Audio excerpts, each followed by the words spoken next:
Good morning everyone. Haircut studio by মই তুলন ফুকন আশা কৰিছো আপোনালোক সকলোৱে ভালে আছে আজি মই আপোনালোকৰ লগত পাৰ্লাৰ ৰিলেটেড দুটা এটা বিষয়ৰ ওপৰত আমি ডিসকাস কৰিম আৰু সাধাৰণতে দেখা যায় কিছুমান মানে টপিক বা আপোনাৰ কথা ক্লায়েন্টে মানে কিছুমান বস্তু অলপ কনফিউজ হৈ যায় ভাবিছো এইবিলাক বিষয়ত যদি অলপ ডিসকাস কৰা যায় সিদ্ধান্তটো লওঁতে আপোনাৰ সুবিধা হ'ব বুলি মই ভিডিঅটো বনাইছো আজি আমি আলোচনা কৰিব লৈছো যে আপোনাৰ চুলিৰ কাৰণে পাৰ্মানেন্ট হেয়াৰ স্ট্ৰেটনিং ৰিবন্ডিং আৰ স্মুথনিং এই তিনটাৰ ভিতৰত আপুনি কোনটো চয়েস কৰিলে আপোনাৰ চুলিৰ কাৰণে ভাল হ'ব বা ইয়াৰ মাজত কোনটো বেছি ভাল কিয় ভাল আৰু ইয়াৰ মাজতে কোনটো আপোনাৰ কাৰণে বেছি উপযুক্ত হ'ব আশা কৰো এই আলোচনাৰ মাধ্যমেৰে আপুনি সিদ্ধান্ত ল'বলৈ সুবিধা হ'ব আপুনি যেতিয়া ভাবে যে আপোনাৰ কাৰ্লি হেয়াৰখিনি আপুনি যেতিয়া ষ্ট্ৰেট লুক দিম বুলি ভাবে তেতিয়াহলে আপুনি যেতিয়া সেলুন বা পাৰ্লাৰ এখনলৈ যায় তেতিয়া এজন হেয়াৰ ড্ৰেছাৰে বেসিক্যালি কি হয় আপোনাৰ চুলিখিনি আপোনাৰ ভালকে লক্ষ্য কৰিবা তাক অবজাৰ্ভ কৰি পেলাই তেওঁ এটা ডিসিশনত হয় আপোনাৰ চুলিখিনি দুটা ভাগ কৰিলো একজেক্টলি যে whether আপোনাৰ চুলিখিনি কেমিক্যালি ট্ৰিটেড হেয়াৰ হয় নে virgin hair chemically treated hair বুলি ক'লে যিবিলাক চলক আপুনি আগে পিছে এবাৰ দুবাৰ হেয়াৰ ষ্ট্ৰেট কৰাইছে বা আপুনি কালাৰ কৰি থাকে বা হাইলাইট কৰি থাকে হেবিলাক আমি কেমিক্যালি ট্ৰিটেড হেয়াৰ বুলি কওঁ আৰু যেটো ভাৰ্জিন হেয়াৰ বুলি ক'লে বেসিক্যালি আপোনাৰ যিবিলাকত কেতিয়াও আপুনি হেয়াৰ কেমিক্যাল আপুনি ইউজ কৰা নাই বা আগে পিছে আপুনি হেয়াৰ স্ট্ৰেট কৰা নাই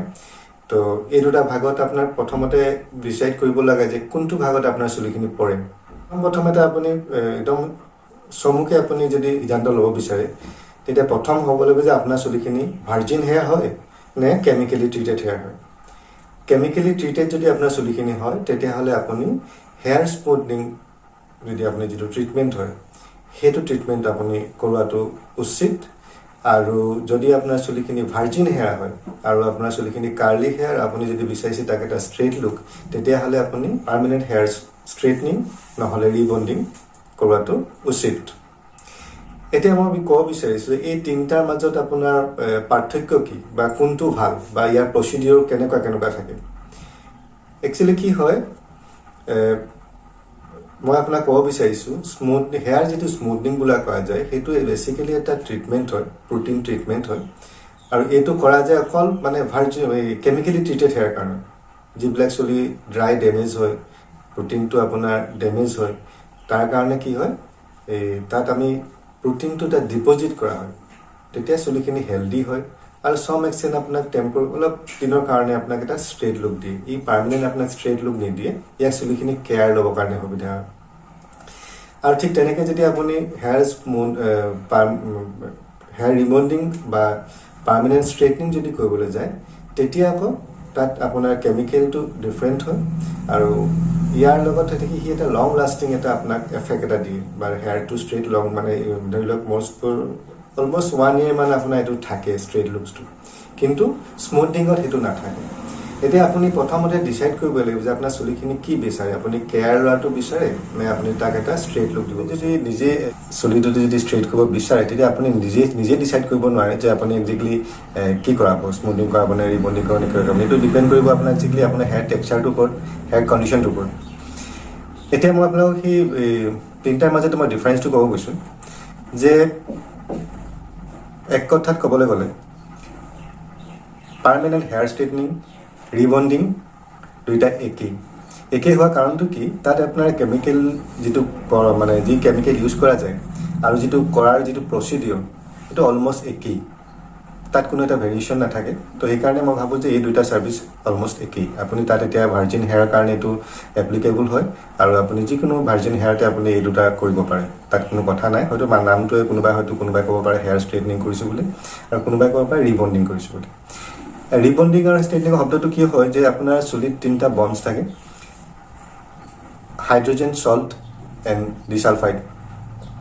এতিয়া কি হয় এতিয়া আপোনাৰ যদি কেমিক্যালি আপুনি চুলিটো পার্মানেন্ট লুকস এটা দিবলৈ গ'লে আপুনি ডিসালফাইড যেটো আছে সেই বন্ডসটো আপুনি ব্ৰেক কৰিব লাগিব ব্ৰেক কৰি পেলাই তাক বন্ডস বিলাক ৰিপ্লেস কৰি পেলাই তাক এটা পাৰ্মানেন্ট ফিক্স কৰিব লাগিব যে সেই কথাটো হৈছে কি আমি হেতু অনলি অকল ভাৰ্জিন হেয়াৰ আৰু এই দুটা প্ৰসিডিউৰতে কৰা যায় যেটো মানে হেয়াৰ স্ট্ৰেটনিং আৰু ৰিবন্ডিংতে এই বস্তুটো পসিবল হয় কিন্তু স্মুথনিং ক্ষেত্ৰত কি হয়, স্মুথনিঙত মানে কোনো সেই যেতিয়া বঞ্চকেইটা তাত কোনো ব্ৰেক কৰা নাযায়, তাক খালি প্ৰটিনবিলাক ডিপজিট কৰা যায় ড্ৰাই এণ্ড ডেমেজ হেয়াৰ। সেইকাৰণে কমপ্লিট তাৰ স্মুথনিঙৰ প্ৰডাক্ট হওক, প্ৰচিডিউৰ হওক, কমপ্লিট বেলেগ। এতিয়া এইটো আমি বুজি পাইছোঁ যে স্মুথনিংটো কমপ্লিটলি বেলেগ বস্তু, কিন্তু পাৰ্মানেণ্ট হেয়াৰ ষ্ট্ৰেইটনিং আৰু ৰিবণ্ডিং অলমষ্ট একেই। এতিয়া আপুনি যোনটোৱে কয় সেইটো মেটাৰ নকৰে, শব্দটো আপুনি যিটো ইউজ কৰে। এতিয়া কৰাৰ প্ৰচিডিউৰটো হৈছে কি, এতিয়া আপোনাক অলৰেডি মই কৈছোঁৱেই, তাত কেমিকেলি আপোনাৰ বেলেগ ডিফাৰেঞ্চ একো নাথাকে হেয়াৰ পাৰ্মানেণ্ট ষ্ট্ৰেইটনিং আৰু ৰিবণ্ডিঙত। খালি তাত এতিয়া ধৰি লওক, এতিয়া কোনোবাই হয়তো কমফৰ্টেবল হ'ব পাৰে, কোম্পানীত অলপ বেলেগ বেলেগ হ'ব পাৰে, তাত সেইটো মেটাৰ নকৰে। কৰা মানুহজন ভাল হ'ব লাগিব, আপোনাৰ হেয়াৰ কণ্ডিশ্যনটো ভাল থাকিব লাগিব, তেতিয়া আপুনি হয়তো 90% মানে আপুনি ৰিজাল্ট পাব পাৰে। 100% ৰিজাল্ট পোৱাটো হয়তো ডিপেণ্ড আপোনাৰ কাৰো ওপৰত নকৰে, গোটেইকেইটা বস্তু কেইবাটাও ফেক্টৰ মানে ওপৰত ডিপেণ্ড কৰে আপুনি এটা ভাল ৰিজাল্ট পাবলৈ হ'লে। তো কিয় দেখা যায় যে কাৰোবাৰ ক্ষেত্ৰত আপুনি মানে যিটো আপুনি আশা কৰে সেইটো ৰিজাল্ট নাপায়, যদিও প্ৰডাক্ট একেই থাকে।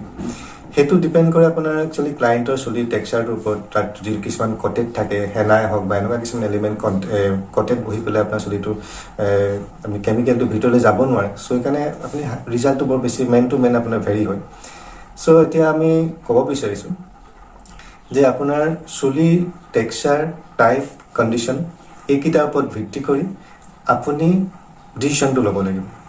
এইটো আপুনি নিজেই মানে ডিচাইড কৰিব নোৱাৰে,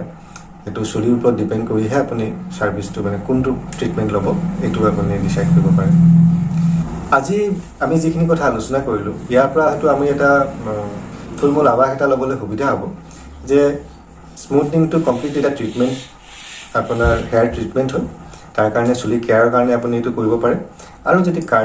পিয়'ৰ কাৰ্লি ভাৰ্জিন হেয়াৰ আপুনি যদি ষ্ট্ৰেইট লুক এটা দিব বিচাৰে, তেতিয়াহ'লে আপুনি হেয়াৰ ষ্ট্ৰেইটনিঙেই কওক বা ৰিবণ্ডিঙে কওক, এই দুটা আপুনি